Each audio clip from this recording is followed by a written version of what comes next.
2부 순서로 토크 콘서트를 진행하겠는데요. 기본소득 국민운동 중앙본부 상임대표이신 국민대 김세준 교수님과 함께하는 기본소득 토크 콘서트를 큰 박수로 시작하겠습니다. 네, 이미 일부 행사에서 소개를 드렸기 때문에 별도로 패널 분들을 소개하진 않겠습니다. 이미 다 소개해드린 분들입니다. 그럼 먼저 김세준 교수님의 기본소득 강연을 듣고 패널 분들의 코멘트와 자유로운 질의응답 시간을 갖도록 하겠습니다. 그럼 김세준 교수님 15분 정도 발제해 주시기 바랍니다. 오늘은 중소벤처 소상공인본부 출범식이니만큼 발제 주제를 전국의 중소벤처 소상공인분들이 왜 기본소득이 필요한지 중심으로 말씀해 주시기 바랍니다. 박수로 맞이해 주십시오. 네, 반갑습니다, 여러분. 기본소득 국민운동본부 상임대표 김세준입니다. 아까 그 출범 선언문을 해주시는데 한마디 한마디가 그 강렬하게 내리는 그 소나비처럼 저희 심장을 좀 때리는 것 같았습니다. 그러면서 정말 지금보다 더 열심히 해서 기본소득 실현을 빠른 시간 안에 이루어야 되겠다라는 각오를 다지게 됐습니다. 너무 감사드립니다. 그 여러분들 지금 절박한 심정으로 많은 분들이 보편적 전국민 재난지원금을 좀 바라고 계실 거고, 근데 88%로 결정이 났죠. 정말 좀 화가 나고 답답하고 좀 그런 상황인데, 아직도 정치권이나 그 권한을 가진 분들은 지금 이 상황이 얼마나 심각한지 모르는 것 같아요. 자, 그런 인식 수준에서 어떻게 기본소득까지 이분들이 생각을 할 수 있을까요? 아직도 선별에 그치고 있는 그 좀 낮은 의식 수준을 기본소득 실현이라는 것까지 이걸 이뤄내려고 그러면 2016년 겨울에 있었던 촛불 시민혁명에 버금가는 정도의 압박을 해내지 않으면 실현은 상당히 좀 어렵지 않을까 싶습니다. 그러니까 결국 저희는 기본소득도 중요하지만 기본소득 국민운동에 대해서 제대로 좀 알고, 특히 우리가 해야 될 일은 이 반대, 정말 좀 생각보다 만만치는 않은 것 같습니다. 그래서 이 반대 논리들을 하나하나씩 깨나가는 것이 바로 우리 그 국민운동의 의미라고 생각을 하고요. 그 다음에 특히 여러분들께서는 절실함으로 더 큰 힘을 좀 내주셔야 되겠다는 좀 생각이 듭니다. 기본소득 국민운동이라는 것은 지금 제가 아까 그 격려사에도 말씀드렸듯이 전 세계에서 지금 처음 있는 일입니다. 그동안 기본소득과 관련된 논의의 중심에는 정치인들과 학자들이 있었고요. 한 번도 국민들이 이렇게 중심에서 운동을 한 적이 없습니다. 미국에서 마틴 루터킹 목사님께서 국민운동 하려고 하셨습니다. 미국에서. 근데 그분이 암살당하셨죠. 그리고 지금 우리가 이 국민운동을 시작한 겁니다. 우리는 이 지금 아까 그 빅토르 위고의 때에 대해서 말씀을 해주셨는데, 지금 때 놓치면 또 이런 기회가 언제 올지 모릅니다. 그래서 지금 기회가 왔을 때 저희가 일어나야 될 것 같습니다. 그래서 우리는 이 반대 논리들에 대해서 우리가 어떻게 깨나가야 될 것인가에 대해서 중심으로 해서 말씀을 드리도록 하겠습니다. 일단 기본소득은 간단히 말씀드리면 재원이 어디서 나오느냐, 이 부분에 대해서 제일 먼저 생각한 사람이 토마스 페인이라는 분인데, 이분이 224년 전인 1797년 토지분배의 정의라는 책을 써서 공공부라는 걸 제일 먼저 생각해냈습니다. 이 세상에는 공공부가 있습니다. 여러분들은 정말 애국가가 울려 퍼지기 전에 일어나서 모든 그 시민들이나 국민들이 사는데 불편이 없는 일들을 지금 해왔습니다. 그러면서 그 근로의 대가로 소득을 받아왔죠. 우리는 그게 다라고 생각을 했습니다. 근데 알고 봤더니 이 지구상에는 우리가 똑같이 누구나 누려야 할 그 공공부가 있다는 것입니다. 그래서 이 토마스 페인이라는 분은 그걸 땅이라고 봤습니다.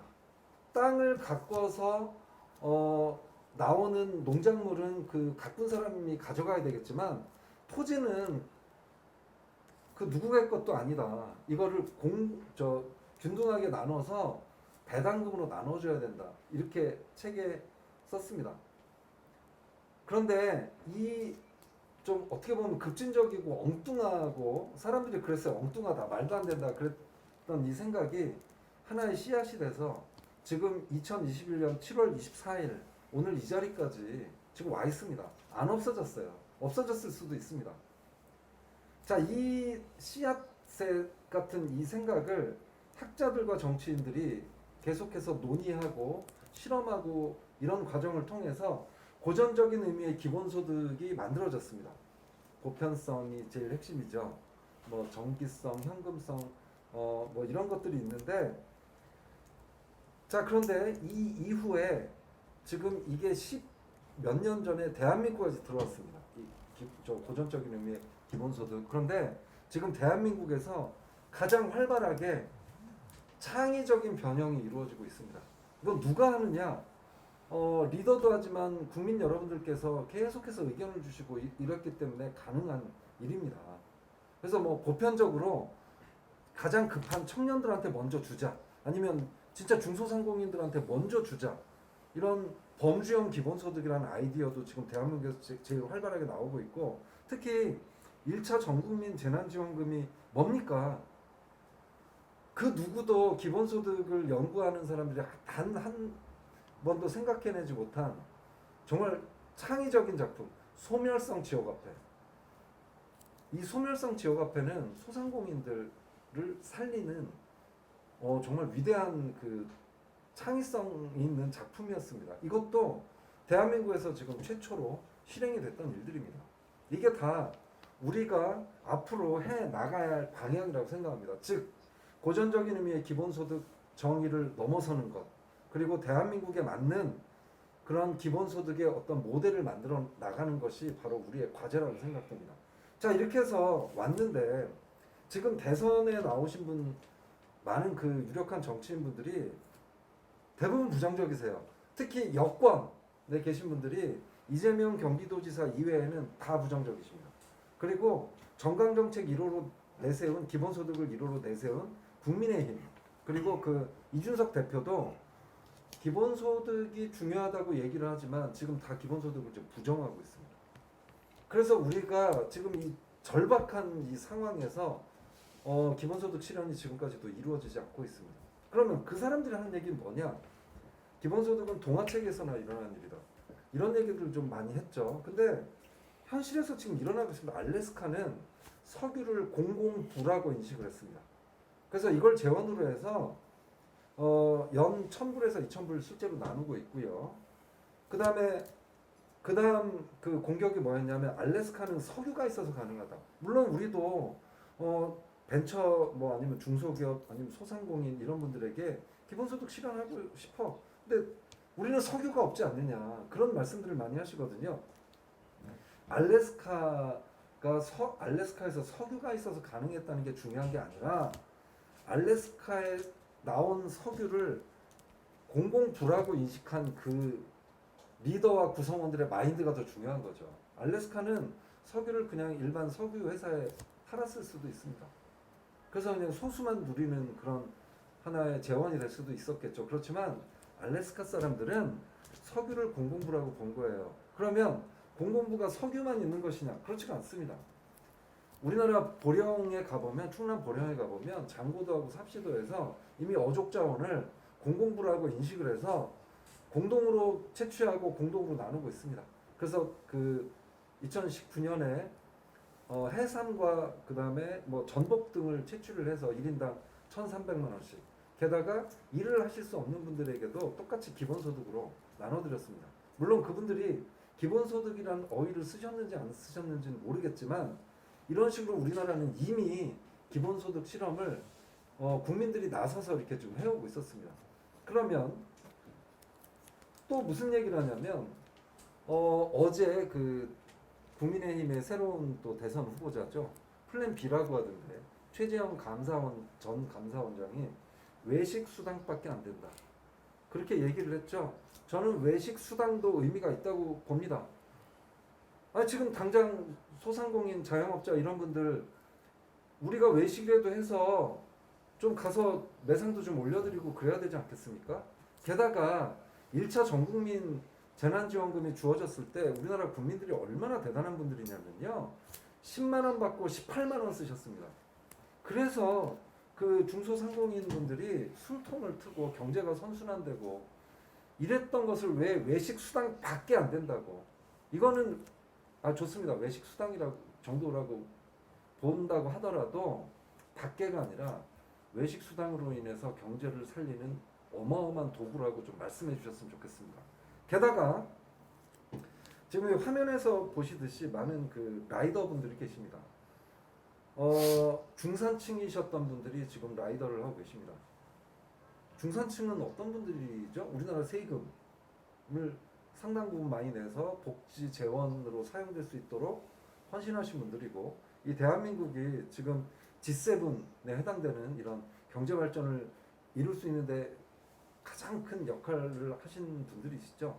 근데 이분들이 이번 코로나 사태로 인해서 지금 아무것도 할 수가 없고, 그래서 생계를 위해서 뭐 라이더라도 지금 하고 계신데, 이분들이 제가 여쭤봤더니 하루에 12시간을 일을 해서 쉬지도 않고 한 달에 단 하루도 쉬지 않으면 여러 가지 뭐 오토바이 뭐 기름값이라든가 뭐 이런 여러 가지 뭐 벌금도 많이 내시고 뭐 그러신다고 그러는데, 또 넘어지셔서 또 병원비도 많이 들고 그러신다고 그러는데, 그렇게 하면 300만 원에서 한 400만 원 정도 버신다고 합니다. 근데 300만 원 정도 버시는 분들이 대부분이라고 하시더라고요. 평균적으로 우리나라 가장들이 하루도 못 쉬고 12시간을 일을 해서 위험한 상황에 노출되면서 일을 해서 300만 원, 지금 올해 그 우리나라 최저 생계비가 4인 가족 292만 원입니다. 최저 생계비란 뭐냐면 그냥 먹고 사는 거예요. 굶지 않고 잠잘 때 있고 TV 보면서 12시간을 단 하루도 쉬지 않아야 겨우 최저 생계비를 넘기는 지금 이런 나라가 돼버렸습니다. 근데 연 50만 원, 그래서 한 달에 4만 원, 혹은 연 100만 원, 그래서 한 달에 8만 3천 원, 이분들에게는 휴식의 가치겠죠. 이걸 어떻게 돈의 액수라고 생각을 해서 겨우 용돈도 안 되고 그렇게 얘기를 합니까? 아니, 가장들이 8만 3천 원이면 한 달에 10시간 쉴 수 있습니다. 12시간 쉴 수 있고요. 가족들이 아버지 힘드시죠 해가지고 몰아드리면 32시간의 휴식을 가질 수 있습니다. 그리고 벤처 하시는 분들, 스타트업 하시고 이러신 분들, 아이디어가 제일 중요하죠. 아니, 돈이 없고 라이더를 하고 그래야 되는데 무슨 아이디어가 떠오르겠습니까? 청년들도 마찬가지로 지금 창업하라고 하지 않습니까? 이 사람들이 창업을 준비를 하기 위해서는 절대적인 어떤 뭐 6개월이든 한 1년이든 시간이 필요한데, 지금 라이더도 못하고 밖에 나갈 수도 없고 아르바이트도 지금 못하는 상황에 다 기가 죽어 있고 그렇게 살고 있는데, 8만 3천 원이라도 줘 가면서 그분들이 한 시간 뭐 아니 한 달에 얼마라도 하실 수 있다 그러면, 이거는 그냥 돈이 아니라 그분들에게는 미래를 위한 하나의 좀 시드머니가 될 수 있지 않을까 이렇게 생각이 됩니다. 그리고 좋아, 8만 3천 원 그래. 근데 재원은 어떻게 마련할 건데? 얼마든지 가능합니다. 지금 대한민국의 경제 수준을 지금 몰라서 그러는데, 우리나라 1년 예산이 얼마인지 아십니까? 556조고 지금 1000조 국가가 돼도 지금 충분히 감당할 수 있는 이런 경제 규모가 됐고, 그 다음에 복지 예산이 199조나 됩니다. 그래서 지금 이 현실적으로 저희는 당장 시작할 수가 있거든요. 어떻게 시작하냐면 증세 안 해도 됩니다. 그래서 우선 연 뭐 50만 원 정도 된다 그러면 25조 원이거든요. 얼마든지 예산을 잘 활용을 해서 그 안에서 마련할 수 있습니다. 그리고 연 100만 원 수준이라 그러면 50조 원인데 25조 원 정도는 세금에서 확보를 하고 나머지 25조는 여러분 연말정산 받으시죠? 얼마나 받으시는지 모르겠지만 연말정산은 고소득층이 더 혜택을 받는 구조입니다. 당연히 카드를 많이 쓰시니까 연말정산이 80조 원 정도의 그 기금 액수인데 그분들이 조금 희생하셔서 25조 원 정도 확보를 한다 그러면 50조 원 충분히 증세 없이도 할 수 있습니다. 하기 싫은 거죠. 그리고 3단계가 뭐냐면 저희 기본소득 국민운동본부는 월 50만 원을 지금 목표로 하고 있습니다. 저희는 월 300만 원 목표로 하는 거 아닙니다. 근데 월 50만 원 하면 300조 원 정도가 필요한데 우리는 그 재원을 목적세를 걷어서 기존의 세금을 복지에 들어가는 예산을 축소하거나 그런 것이 아니라 90%가 낸 돈보다 더 많이 가져갈 수 있는 그 목적세를 신설할 겁니다. 예를 들면 탄소세, 국토보유세. 지금 우리나라 그 개인들이 보유하고 있는 땅의 가치가 6천조가 넘어갑니다. 캐나다를 사고도 남을 돈입니다. 근데 그 6천조가 소수가 대부분 그 뭐라 그러죠? 이 토지 불평등이 우리나라만큼 심한 나라가 없다 그러는데 토지 보유세를 걷자 그러면 땅 한 평도 안 가지신 분들이 걱정을 하시죠. 그러니까 너무 착하신 것 같아요. 진짜 뭐 이재용 회장 상속세를 걱정하시는 분들이시니까. 근데 정말 땅을 안 가지고 계시거나 조금 가지고 계신 분들은 걱정 안 하셔도 됩니다. 여러분들이 안 가지고 계신 분들은 안 내시고요.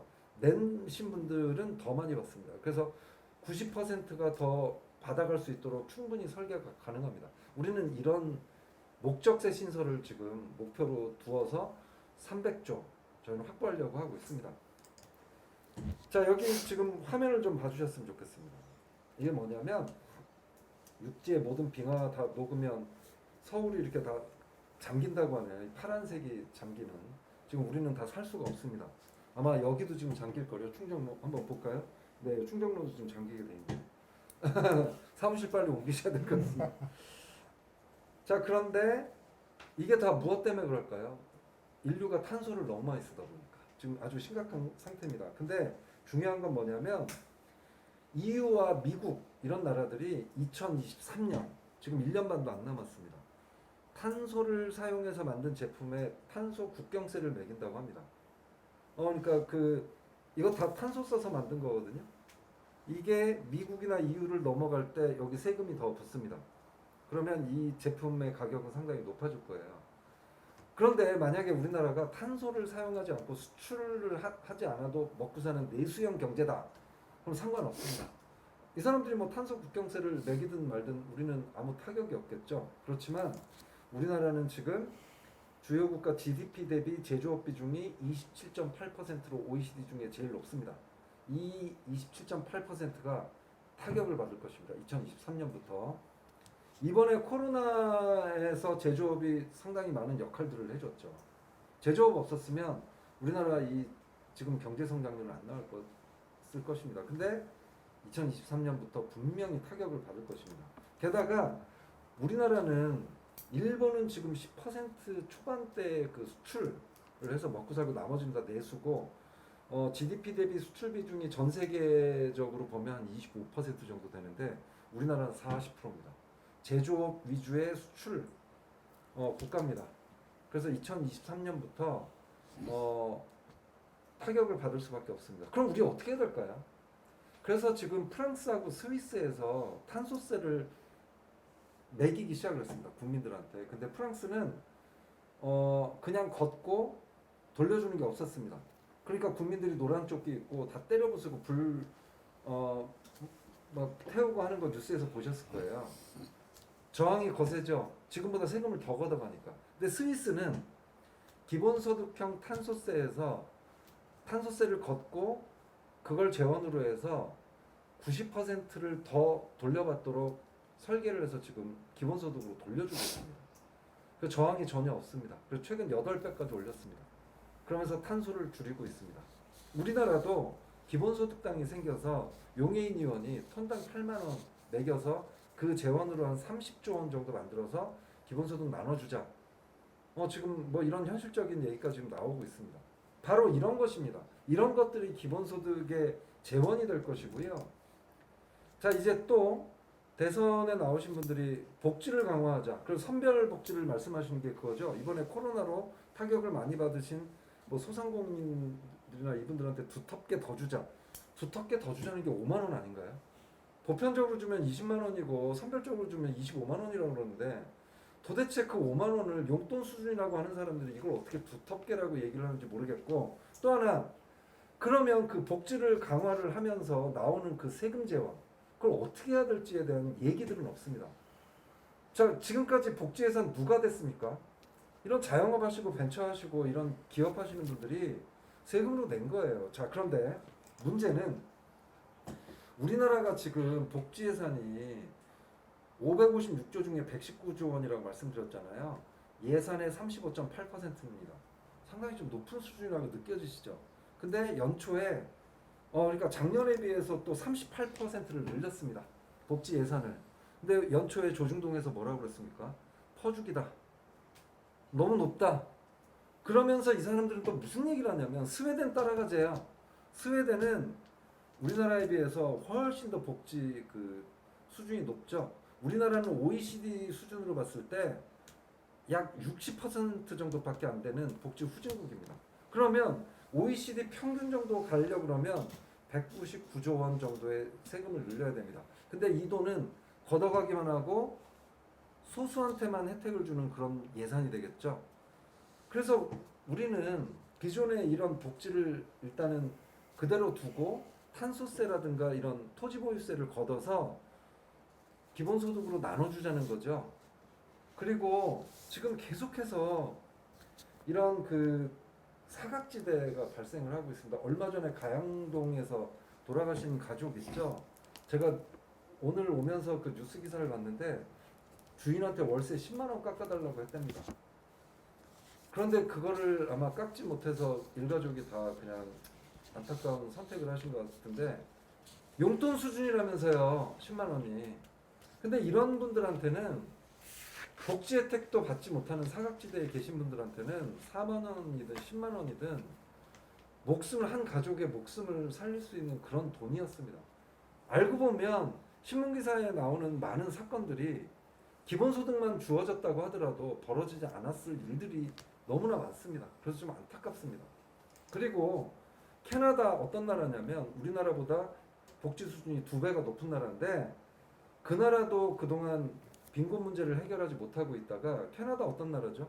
74년도부터 매니토바주에서 기본소득을 일찍이 실험을 시작한 나라입니다. 근데 우리나라보다 복지 수준이 2배가 높은데 이 나라에서 기본소득 실험을 왜 했을까요? 분명히 복지 수준이 높은데 그러면서 캐나다 국회 예산 담당관이 뭐라고 그랬냐면 기본소득 도입으로 캐나다의 빈곤율을 1년 만에 절반으로 줄일 수 있었다. 이렇게 얘기를 하고 있습니다. 단지 복지 예산을 늘리는 것만으로 해결되지 않는 것을 기본소득으로 지금 해결을 하고 있습니다. 게다가 지금 중산층들이 무너지고 있습니다. 이 복지 예산을 늘릴 그 세금을 감당해야 될 이 두터운 중산층들이 다 자영업을 하셨던 분들인데 지금 다 무너지고 있는데 뭐 어떻게 그분들한테 뭐 또 오세훈 시장의 안심소득 복지 철폐하고 중산층하고 고소득층에게 더 지금 부담을 주겠다는 거잖아요. 지금 뭐 그런 상황에서 안정적인 직장을 가지신 분들도 점심시간하고 퇴근 시간에 자전거 라이더를 하고 있습니다. 그래서 하루에 몇만 원이라도 벌지 않으면 부업을 하지 않으면 지금 우리나라 중산층들은 좀 버틸 수가 없습니다. 근데 통계치에는 안 잡히고 있지만 늘어나고 있습니다. 이분들은 자기 점심시간을 빼앗기고 있습니다. 그러지 않으면 살 수가 없습니다. 집값도 너무 올랐고 게다가 이제 일자리가 점점 사라지고 있습니다. 일자리 완전히 없어지진 않아요. 일자리는 그대로 있을 거예요. 다만 사람이 맞는 일자리는 점점 사라질 겁니다. 대부분 다 중산층들이 타격을 받을 겁니다. 그래서 지금 로봇 도입 대수가 우리나라가 전 세계에서 지금 2등에 해당됩니다. 다른 나라에 비하면 요 그래프를 한번 봐주세요. 완전히 그 높은 수준이죠. 게다가 2019년까지 우리나라에 들어왔던 로봇들은 인간의 일자리를 뺏는 로봇이 아니었습니다. 로봇 한 대당 인간이 조작을 하는. 근데 그 작년 12월에 현대차가 그 인수를 한 보스턴 다이너믹스 지금 TV 광고도 시작을 해서 방탄소년단이 CF 모델로 나오고 있습니다. 그 지금 로봇 팔고 있습니다. 근데 이 로봇은 화면에서 보시듯이 사람 조작이 필요가 없습니다. 자기들이 알아서 합니다. 그리고 인공지능들도 뭐 알파고 뭐 이런 거는 지금 상대도 할 수 없을 정도로 진화가 돼서 이제 인공지능한테 우리가 지시만 내리면 알아서 프로그램도 만들고 한다고 합니다. 그리고 대한민국은 지금 AI 강국을 향해서 나가고 있습니다. 지금 이런 상황에 어떻게 중산층들이 이 많은 세금들을 이 부담을 해갈 것이며 그거에 대한 재원 대책도 아무런 얘기도 하지 않는 분들이 지금 기본소득을 하겠다는 분들을 공격하고 있습니다. 자, 이제 마지막입니다. 시간이 너무 좀 오래됐죠?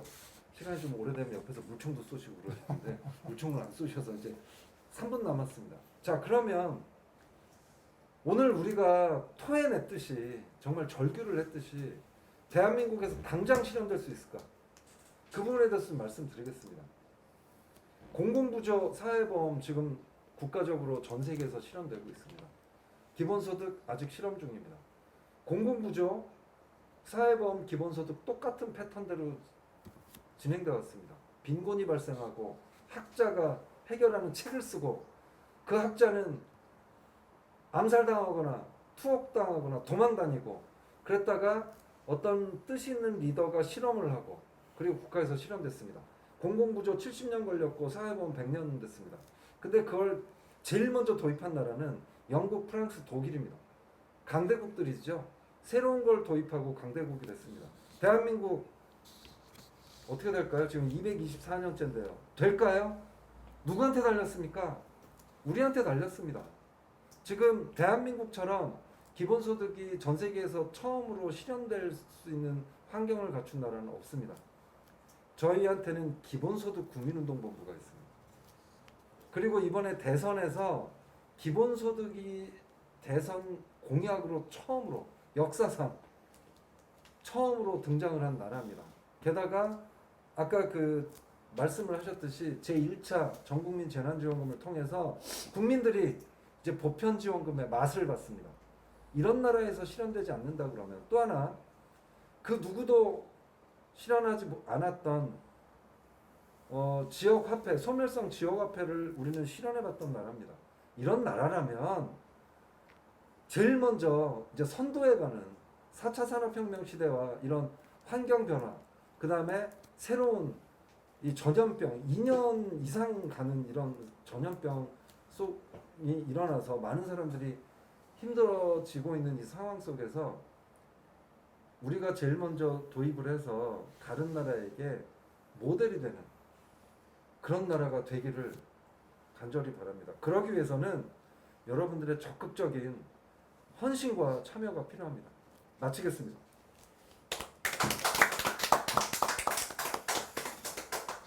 네, 김서준 교수님의 귀에 쏙쏙 들어오는 발제 잘 들었습니다. 명불허전이라는 표현이 아깝지 않은 것 같습니다. 발제해 주신 김서준 교수님께 다시 한번 큰 박수 부탁드립니다. 네, 그럼 패널 분들의 코멘트와 질의응답 시간을 갖겠습니다. 지금 줌 회의에 다시 새로 들어오신 분들이 계셔서 패널 분들을 다시 한번 소개해 드리도록 하겠습니다. 오늘 이 2부 토크 콘서트에 패널로 출연하신 분은 중소벤처 소상공인본부 김영욱 공동대표님, 네, 그리고 같은 본부 박봉진 공동대표님 참여해 주셨습니다.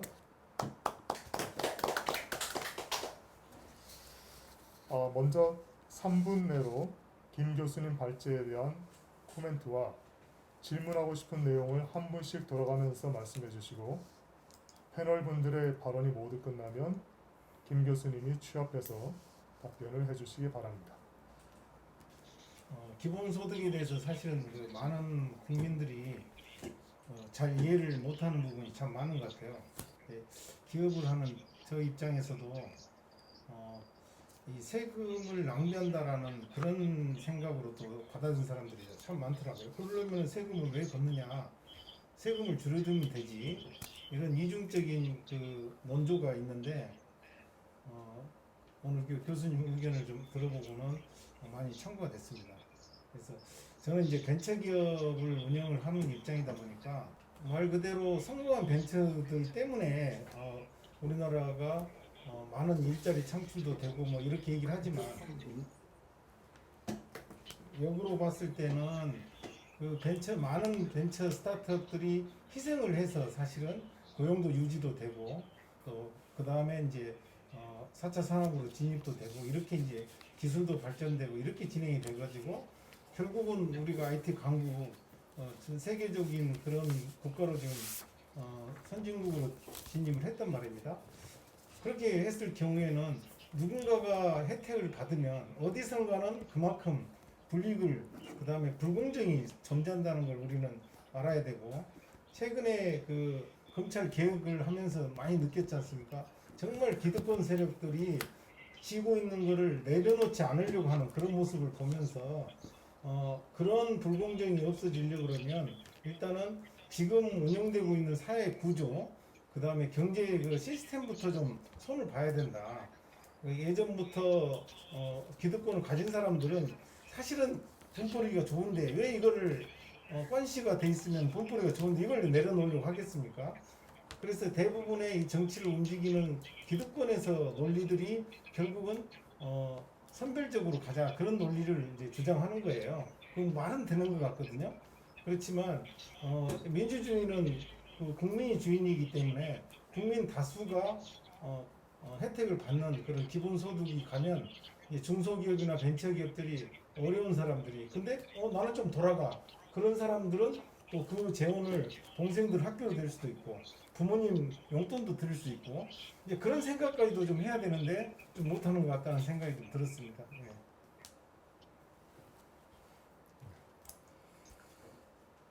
네, 그 김사정 교수님께 질의하실 내용 있으시면 그래서 이제 그런 논리를 우리가 좀 더 그 매트릭스를 좀 구성을 해서 디테일하게 해서 단계별로 국민들한테 홍보하는 전략을 좀 필요하지 않겠나 이런 생각이 들었습니다. 네, 다음으로 박봉준 공동대표님 코멘트 해주시고 질의해 주십시오. 김세준 교수님 감사드립니다. 조금은 우리 생소한 기본소득이라는 이런 부분을 가지고 발제를 해 주셨는데요. 정말 절실한 시대적으로 절실하고 필요한 내용이라고 생각을 합니다. 예를 들어서 저는 대학에서 오랫동안 있었습니다.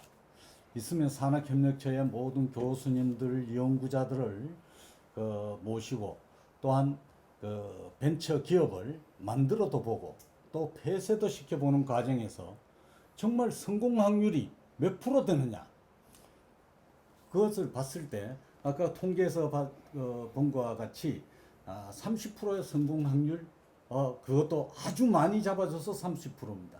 실질적으로 5% 내지 10%도 채 되지 않는 이런 현실 속에서 그러면 어느 한 파트에서 벤처 기업이 성공을 하면 그 속에 숨어있는 95%의 실패한 과학자들, 연구자들, 또 투자자들, 전문가들의 이 사람들에 대한 보상은 누가 해주느냐는 얘기죠.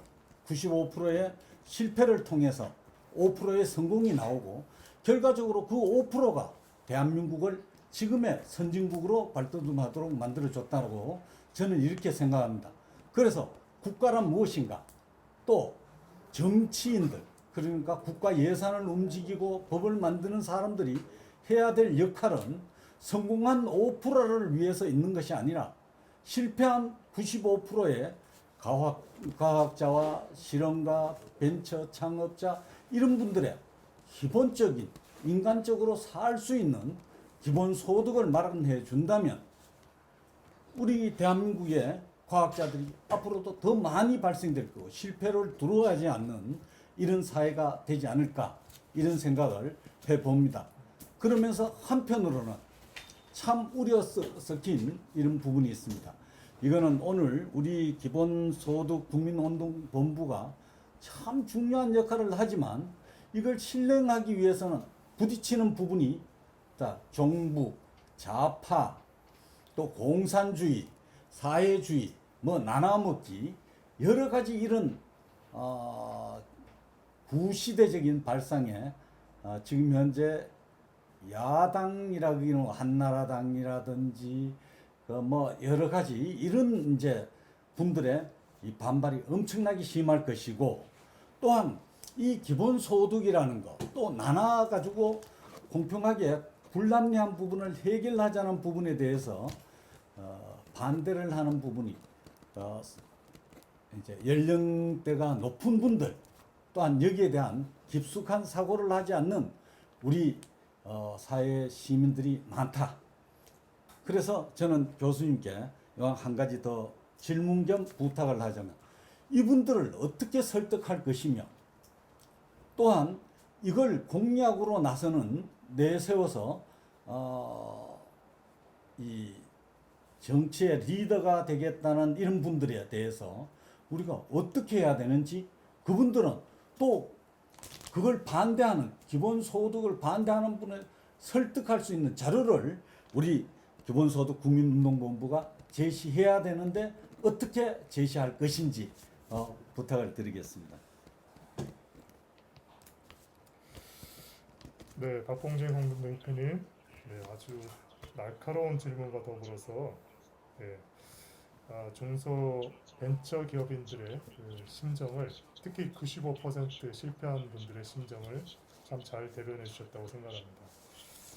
저도 오늘 그 공동 대표로 참여를 하기 때문에 패널로서 또 제 소감과 또 질의 말씀을 하나 좀 드리도록 하겠습니다. 아까 김서준 교수님께서 이런 말씀을 하셨습니다. 기본소득을 동화 같은 얘기라고 보는 사람들이 있다, 우리 사회에. 근데 그 동화는 동화책으로 만들어지죠. 근데 이 동화책을 만드는 곳이 중소기업입니다. 안정적으로 이 동화책을 만들 수 있도록 이 중소기업의 기본소득이 필요하다, 저는 이렇게 또 생각을 하게 됐습니다. 저도 스타트업 신생 벤처기업이라고 하죠. 스타트업 창업 지원을 하는 일을 하고 있어서 현장에 있는 목소리들을 많이 이제 들어볼 경험들이 있습니다. 근데 이분들이 기본소득을 잘 몰라요. 왜냐하면 기본소득을 접할 수 있을 만큼 시간적 여유가 없습니다.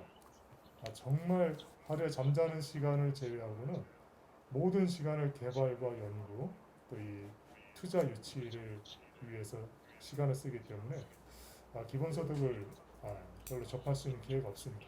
따라서 오늘 우리 중소벤처소상공인본부가 출범하면서, 특히 오늘 준회의를 통해서 김서준 교수님 발제를 저는 많은 중소벤처 소상공인분들이 접하신다면, 앞으로 설령 샤이 기본소득 지지자분들이 계시다면 이제 적극적으로 나서서 나는 기본소득을 지지한다라고 말씀해 주실 수 있을 것 같습니다.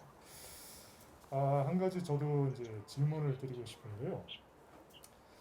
박봉진 대표님께서도 말씀하셨지만 벤처기업들 대다수 뭐 95%, 뭐 저도 그 진단에 동의합니다. 성공은 5%고 95% 기업들이 사실상 7년 이내에 다 폐업을 하게 되어 있습니다. 그렇기 때문에 이런 그 벤처 스타트업 기업들의 이 실패를 개인의 실패로 끝내서는 안 된다. 따라서 이 청년들, 특히 그 벤처 스타트업들을 도전하는 이 청년들에게 저는 이 기본소득이 좀 더 지원이 돼야 된다고 생각합니다. 최근에 마침 또 경기도 이재명 도지사님께서 청년 기본소득을 임기 내에 도입해서 지급하신다고 하는 구체적 계획도 말씀하셨습니다. 저는 여기에 좀 더해서 이왕에 벤처기업, 스타트업을 창업하는 청년들에게는 기본소득, 그 청년이기 때문에 주어지는 기본소득도 있지만 이 스타트업에 도전하는 청년들에게 좀 더 기본소득을 좀 더 강화해 주실 그런 의향을 정책적으로 좀 다듬어서 제안을 해주셨으면 좋겠다라는 이 말씀을 드리겠습니다. 네, 김세준 교수님께서 네, 질문을 취합해서 네, 말씀해 주시기 바랍니다. 아, 네, 감사합니다. 좋은 질문과 제안 말씀 감사드리고요. 아주 그 핵심적인 부분 다 말씀을 해주신 것 같아요. 그런데 우선 짧게 답변할 수 있는 거 먼저 좀 말씀드리겠습니다. 아까 그 교수님께서 설득할 수 있는 자료가 있느냐 말씀하셨는데 저희가 그것도 얼마 전에 다 완성을 좀 해놓은 상황이고요. 이제 이것들을 각 그 본부에 저희가 지금 보내드리고 있는 상황입니다. 그래서 이제 공유가 되실 거고요. 이 자료를 한번 좀 봐주셨으면 좋겠습니다. 좀 화면에 나오죠. 이게 그 최백은 교수님께서 그 페이스북에 올리신 자료인데 여기 보시면 자영업을 기준으로 해서 이 자료를 만들었어요. 그래서 그 작년에 전국민 선별 전국민하고 선별을 이제 같이 한 거죠. 근데 1차는 어쨌든 전국민 재난지원금 성격이 굉장히 강했기 때문에 아쉽긴 하죠.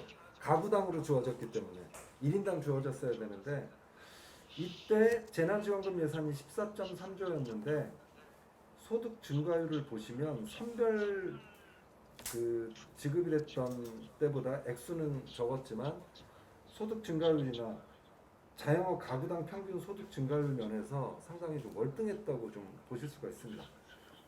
그런데 이걸 알면서도 왜 안 할까요? 이게 도대체 무슨 이유 때문에 그런지 이제 국민들은 좀 알게 된 것 같아요. 그게 바로 기획재정부입니다. 한국은행의 위상이 어느 정도인지 혹시 아십니까? 한국은행 하면 어느 정도의 기획재정부 내에 한 과가 있습니다. 그 과 산하기관입니다. 한국은행조차 이 정도로 지금 기획재정부가 우리나라에는 막강한 이런 그 힘을 가진 조직으로 되어 있습니다. 게다가 공무원들 사이에서도 뭐 예산 하나 타더라도 기획재정부 가서 거의 뭐 빌다시피 해야 될 정도라고 하네요. 그런데 기획재정부가 실제로 지금 뭐 금융 뭐 이런 회사들과 무슨 뭐 금피아 뭐 이런 식으로 지금 연결이 좀 많이 되어 있기 때문에 이번에 그 캐시백이라든가 이런 것도 카드사가 환영할 만한 일이고 그런 식으로 자기들이 가지고 있는 어떤 권한 그리고 자기들이 퇴직 이후에 또 자리를 보장받는 그 금융권에 대한 여러 가지 기득권 이런 문제 때문에 그들은 자꾸 권한을 가지려고 하고 있는 것 같습니다. 그러면서 만약에 보편적으로 재난지원금이 주어지고 기본소득이 실현되면 제일 권한이 없어지는 곳이 어딜까요? 기획재정부입니다. 그렇기 때문에 이들은 어떻게 해서든지 선별을 좀 하려고 하고 있습니다. 근데 이걸 깰 수가 없어요. 대통령도 지금 깰 수가 없고 어떻게 해야 될까요, 정말? 저희는 그 기본소득당이랑 기본소득 한국 네트워크랑 저희 그 기본소득 국민운동법에서 6월 초에 기재부가 성명서를 발표했습니다.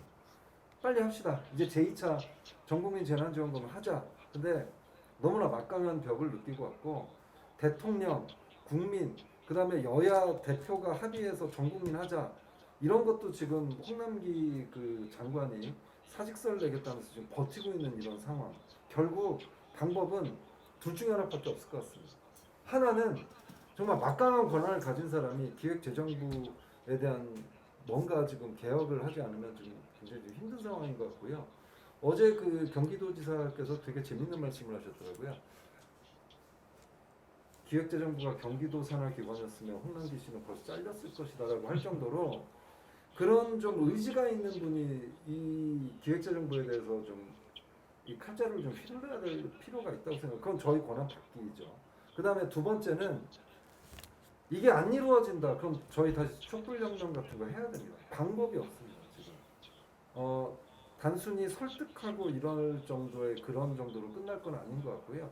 그래서 저희가 기본소득 국민운동본부가 좀 힘을 가졌으면 좋겠는데 아직은 좀 미약하죠. 물론 성장은 많이 해왔습니다만 아직도 미약합니다. 그렇다 그러면 그 아까 그 진짜 그 공 대표님께서 정말 핵심적인 말씀을 해주셨는데 기본소득을 알 시간적 여유가 없다. 이게 바로 지금 국민들의 문제인 것 같거든요. 사실 기본소득에 대해서 제대로 아시면 반대 안 하세요. 경기도에서 반대하시는 분과 찬성하시는 분에서 이렇게 좀 구성을 해서 1박 2일 동안 토론회를 한 적이 있습니다. 토론회가 끝났을 때 반대하시는 분 다 긍정으로 인식이 돌아서셨어요. 이 정도로 기본소득을 모르는 거예요. 그러니까 내가 살 내 땅에 내가 당연히 가져야 될 여기에 어떤 보물이 있는데 그걸 지금 다른 사람이 가져가고 있는 걸 그동안 몰랐던 거예요. 이건 내 건데. 그리고 이제 알게 됐어. 근데 바빠서 이걸 못 맡고 있는. 그래서 결국 기본소득은 저들이 저희한테 시혜를 내리는 것이 아닙니다. 우리가 당연히 가져야 될 것을 요구를 하고 이제 뺏어와야 되는 거고요. 그냥 주세요가 아니라 내놔가 돼야 돼요. 근데 이 우리가 당연히 누려야 될 것을 지금 기획재정부 한 곳에서 저렇게 붙들고 앉아 있는 상황에서 이 모르는 분들에게 한 분 한 분 설득하는 건 시간이 상당히 좀 오래 걸릴 것 같습니다. 그런데 다행인 것은 저는 그 기본소득에 대해서 지금 반대 입장을 내주신 분 너무 고맙거든요. 그분들이 오히려 사람들한테 기본소득에 대해서 관심을 갖게 만드는 것 같아요. 그 윤희숙 같은 의원분들 있죠. 근데 이게 오히려 기본소득에 대해 사람들이 뭐 막걸리라도 한잔 할 때 요즘은 또 그것도 어렵지만 야 기본소득에서 어떻게 생각하냐면서 뭐 논쟁도 하고 그런 계기가 되는 것 같습니다. 그래서 이게 지금 임기치에 다다라가는 것 같아요. 그러다 보면 우리도 이제 한 명 한 명씩 최선을 다해서 이 설득을 하고 해야 되겠지만 이게 자가 발전을 해서 좀 확대 재생산이 될 것 같습니다. 그러니까 우리가 할 수 있는 건 한 명 한 명이라도 지금 빨리 기본소득이 왜 필요한지를 좀 말씀을 드려야 될 것 같고 특히 우리가 원래 가졌어야 될 거라는 걸 좀 인식시켜드렸으면 좋겠어요. 그리고 이제 또 한 가지 아까 또 청년 말씀하셨는데 지금 우리가 살아온 사회는 이런 거예요. 하이 리스크 하이 리턴 그래가지고 부추겨 사업을 해. 그래서 우리도 사업을 해서 좀 더 잘 살고 싶어. 근데 95%가 망해요. 그리고 95%는 신용불량자. 그리고 책임은 다 자기들이 지고 국가는 책임 안 지고. 지금 우리가 이렇게 살아왔는데 이걸 이제 청년들한테 지금 물려줘야 될 것인가? 물려줘야 될까요? 어떻게 해야 될까요? 저는 아니라고 봅니다. 청년들이 지금 사업을 하는 걸 꺼리는 이유는 뭐냐면 우리 모습을 봤기 때문에 그래요.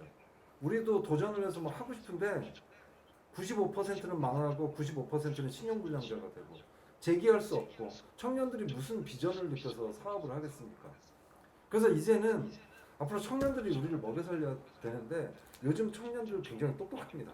우리 때 비해서 지식도 많고 그들이 더 창의적이고 그렇기 때문에 지금 벤처기업보다는 스타트업 기업에 너무나 적합한 친구들이에요. 근데 이 친구들은 기회만 있다 그러면 아마 어마어마한 것도 만들어낼 거예요. 방탄소년단이 저는 대표적인 그 사례라고 생각을 하고 그래서 이들한테 기본소득뿐만 아니라 기본 대출도 해줘야 된다고 생각됩니다. 기본 주택도 부여를 해야 되고 특히 저는 기본소득뿐만 아니라 청년들을 위해서 기본 대출도 주어져야 된다고 생각하는 게 정말 제일 낮은 금리로 신용등급 1등급인 그 금리로 5명이 1,000만 원씩 5천만 원을 확보를 하고 사업자금으로 쓰고 국가가 지원을 해주고 기본소득으로 연 뭐 400만 원이든 얼마씩 주어지면 이거는 정말 이들에게 좀 더 혁신적인 어떤 도전을 할 수 있는 게다가 국가가 보장해주는 하나의 굉장한 그 도구가 될 거라고 생각을 합니다. 그래서 청년들을 위해서라도 저희 기성세대들이 이 기본소득을 이룰 수 있도록 좀 많이 좀 노력을 좀 해야 될 것 같습니다. 그래서 어쨌든 정리를 한다 그러면 이 기재부에 대한 부분을 우리가 확실하게 알아야 돼요. 이 모든 것들이 지금 많은 것들이 선별 이번에 88%도 결국 기재부를 못 이긴 거예요. 우리들이 이렇게 우리가 지금 무기력합니다. 이걸 좀 확실하게 알아야 되고 두 번째가 신자유주의 시도가 다시 시도되고 있어요. 그게 국민의힘인데 안심소득 그 다음에 국민의힘이 얘기하는 이런 것들 다 신자유주의로 지금 가자는 겁니다. 이게 뭐냐면 신자유주의의 핵심은 세금을 조금 걷는 거예요. 작은 정부, 복지 축소. 그래서 부자들은 더 많이 벌어가게 하는 게 신자유주의라는 걸 우리는 너무나 잘 알고 계실 거예요. 근데 지금 국민의힘이 정부기관 축소하자고 없애자고 그러죠. 2개. 통일부하고 여가부. 그러니까 이게 이준석 대표의 어떤 선호에 의한 그런 게 아닙니다. 자꾸 필요 없는 거 당장 통일부 지금 당장 성과는 안 보이죠. 그렇지만 통일부 필요하죠. 근데 거기 들어오는 세금 줄이자는 거고요. 국민의힘이 얘기하는 게 안심소득도 그렇지만 복지 철폐해서 부자들한테 부담을 좀 덜 주자는 거고요. 안심소득 재원을 부자들한테 안 걷겠대요. 그동안 어려웠던 사람한테 가던 그 복지 예산을 없애겠다고 하는 거거든요. 그래서 뭐 이런 것들 우리가 좀 잘 알고 이 음모들을 확실하게 알고 정신 바짝 차리고 살아야 됩니다. 언제 이 신자유주의가 우리를 다시 이렇게 좀 괴롭힐지 모릅니다. 그래서 이런 거 하고 그 다음에 시간적 여유가 없다고 하더라도 이제 청년들을 위해서라도 기본소득이 왜 필요한지 이제 하나하나 자료도 이제 저희가 공유된 자료로 해야 되고 특히 제가 본부에 지금 요청드리고 싶은 건 바쁘신 분들을 위해서 그래도 조금이라도 좀 토론도 좀 많이 하고 이런 자리들을 좀 많이 좀 가지셨으면 좋겠습니다. 요청하시면 제가 언제든지 달려와서 좀 그렇게 하도록 하겠습니다. 자, 이렇게 제가 좀 답변을 드리도록 하겠습니다. 네, 김 교수님 정말 말씀을 들으면 들을수록 K 기본소득의 권위자라는 것이 느껴집니다. 지금 패널분들 혹시라도 추가 뭐 코멘트나 질문하실 내용이 있으십니까? 뭐 채팅창에 올리셔도 됩니다. 네, 여기. 네. 네, 시간이 벌써 1시간 30분여가 지금 네. 경과를 하고 있어서 더 이상의 질문을 이제 받지 않고 혹시라도 오늘 줌 화상회의로 참여하고 계신 분들이 계시면 이후에 메신지를 보내주시거나 또한 유튜브 방송 기본소득 국민운동본부 기국본이라고 합니다. 거기 들어가시면 녹화해서 영상을 다시 한번 저희들이 올리겠습니다. 또한 스마트폰 애플리케이션에 기본소득 국민운동본부 앱이 있습니다. 그냥 기본소득 치시면 돼요. 네, 기본소득. 네, 그렇게 하시면은 시간이 없으실 때, 출퇴근하실 때 이렇게 한번 보시면 기본소득에 대한 자세한 내용들이 잘 나와 있으니 참고해 주시기 바랍니다. 본행사를 마치기 전에 잠시 안내 말씀을 드리겠습니다. 오늘 저녁 8시 50분부터 기본소득 국민운동본부 온라인 줌 화상회의가 있습니다. 특별 손님으로 이재명 경기도지사님이 참여하신다고 합니다. 이번 화상회의는 안타깝게도 기본소득 국민운동부 회원에 한해서만 참여할 수 있다는 점 참고해 주시기 바랍니다. 기본소득 국민운동에 동참해달라는 주최 측의 의도가 아닌가 싶습니다. 네, 참여를 희망하는 회원분들은 8시부터 회의장 입장이 가능하다고 합니다. 참가 신청은 각 광역본부 사무국장에게 신청해 주시기 바랍니다. 그럼 이상으로 기본소득 국민운동 중소벤처소상공인본부 출범식 행사를 모두 마치겠습니다. 장시간 온라인으로 함께 참여해 주신 모든 분들에게 감사드립니다. 여러분 모두 건강하시고 활기찬 여름 보내시기 바랍니다. 감사합니다.